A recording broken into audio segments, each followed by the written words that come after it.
on Water, Part 1. The Storm on the Sea of Galilee. Introduction. A mysterious night. The sound of waves crashing echoed through the darkness. A cold wind blew from the east, carrying with it a chilling silence. The Sea of Galilee, calm during the day, had now become a place of danger. In the foggy night, a small, weathered fishing boat rocked violently on the water. 8 men, rugged yet seasoned fishermen, struggled to keep the boat steady. They were the disciples of Jesus, having just left behind a massive crowd that Jesus had fed with 5 loaves and 2 fish. "Go ahead of me," Jesus had told them. "I will stay and pray." They didn't understand why their master chose to remain alone on the mountain that night, but they obeyed. 2. The storm, waves of fear. The boat had only traveled about 5 kilometers when suddenly the skies darkened. The wind howled. Waves began crashing against the hull. "Keep rowing. Don't stop. We're being pushed farther into the lake." Peter, the strongest among them, could no longer hide his concern. Sweat and rain soaked his body. With each flash of lightning, they could see the swelling waves, like beasts rising from the deep. Exhausted arms, racing hearts, trembling voices. The disciples were seasoned sailors, but tonight, the storm was stronger. And worse than that, they were alone. Their teacher wasn't there. 3. Jesus on the mountain. He sees everything. High above, on the mountain, in the stillness of night, Jesus was praying. He knew every wave, every heartbeat of fear among his disciples. He heard their unspoken cries. Jesus was not afraid of the dark. He was not afraid of the deep, because he was the Son of the living God. Around dawn, in the 4th watch of the night, between 3 a.m. and 6 a.m., Jesus descended from the mountain. And then he stepped onto the water. No boat, no fear. He walked, truly walked, across the raging sea. 4. Fear in the boat, a ghost on the water? From a distance, the disciples saw a figure walking toward them on the waves. Their minds couldn't comprehend it. Panic overtook them. "It's a ghost!" they cried. Their blood ran cold. In ancient beliefs, seeing a spirit during a storm was a sign of impending doom. But through the roaring wind, a voice rang out. "Take heart. It is I. Do not be afraid." Silence. That voice, they knew it. That face full of peace. It was Jesus.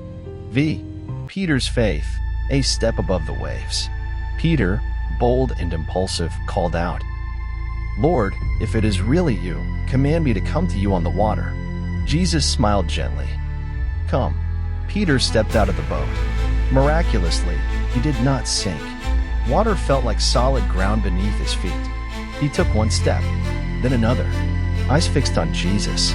But then, the wind howled, the waves roared, and Peter looked away, looked at his fear. At that moment, he began to sink. "Lord, save me," he cried. 6. The hand that saves. Immediately, a strong hand reached out and grabbed Peter. Jesus pulled him up from the water. "Oh, you of little faith, why did you doubt?" No harsh rebuke, just a reminder, gentle and loving. 7. Back to the boat. The wind stops.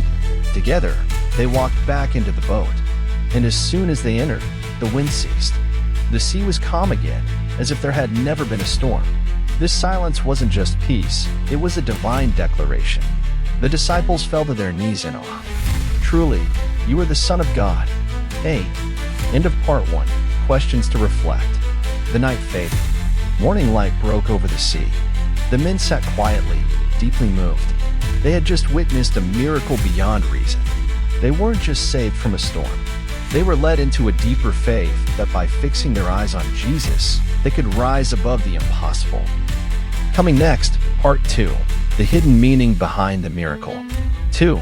The invisible storm, fear within. Though the storm outside had calmed, the storm within each disciple still raged. Peter especially was quiet. Minutes ago, he had stepped onto water, rising above all human limits, and then he sank. Not because of the waves, but because of his own fear. "Why did I doubt?" he whispered to himself. "Wasn't it enough to see him in front of me?" But that was the lesson, not about success or failure, but about trust. Jesus had not scolded him. He had saved him.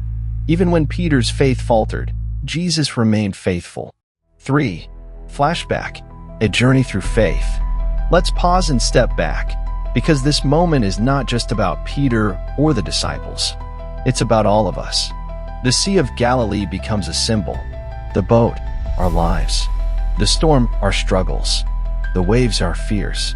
And Jesus, the one who comes to us in the midst of it all. This miracle is not just about walking on water. It's about what happens when faith meets fear. 4. Deeper meanings, walking above life's storms. Lesson 1. Jesus comes to us in the storm. He doesn't wait until the waters calm. He comes in the middle of the chaos, in the fourth watch, in the darkest hour. Lesson 2. Faith is not the absence of fear, it is walking despite it. Peter walked on water not because he was fearless, but because he trusted. Lesson 3. When we take our eyes off Jesus, we sink. That's not punishment. That's the reality of life. The moment we focus on the storm instead of the Savior, fear overwhelms us. Lesson 4. Even in failure, Jesus saves. Peter began to drown, but Jesus didn't let him go. Grace isn't given when we're perfect, but when we're weak. V. Personal connection from their story to ours. Let the scene fade. Now imagine yourself in that boat. Are you facing a storm today? A diagnosis you didn't expect. A relationship that's breaking. Financial waves crashing over you. Doubt whispering, you're sinking. And yet, there is a voice cutting through the wind. Take heart. It is I. Don't be afraid. The miracle is not always that the storm stops. The miracle is that you are not alone. 6. Jesus' compassion, a leader who enters our pain. Unlike earthly kings who rule from palaces, Jesus steps into storms. He walks where we fall. He listens when we cry out. He extends his hand even before we fully believe. He is not only the master of the waves, he is the lover of our souls. 7. The disciples transformed, a shift in faith. Back on the boat, the disciples began to understand, not in their minds, but in their hearts. They had seen Jesus heal the sick, feed the hungry, cast out demons. But now they saw something deeper. Truly, you are the Son of God. This was the first time they confessed this truth openly. The sea had tested their faith, and now they knew who he truly was. 8. Modern parallels. Walking on water today. What does it mean to walk on water today? It's forgiving someone who hurt you deeply. It's choosing hope when the world says give up. It's stepping out in faith when logic tells you to stay in the boat. It's saying, I trust you, Lord, even when you're terrified. And when you fail, he is still there, reaching out, whispering.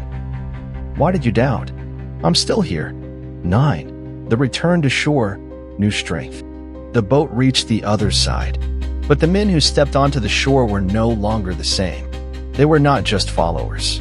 They were believers shaped by the storm, anchored in grace. X. Conclusion. The gospel in the storm. This story is the gospel in miniature. The world is a stormy sea. We are lost and afraid. Jesus enters our storm. He calls us to walk with him. We sink in our fear. He saves us, and peace returns. It's a story not just to read, but to live. When the storm comes, remember, the wind still knows his name, and the waves still obey his voice.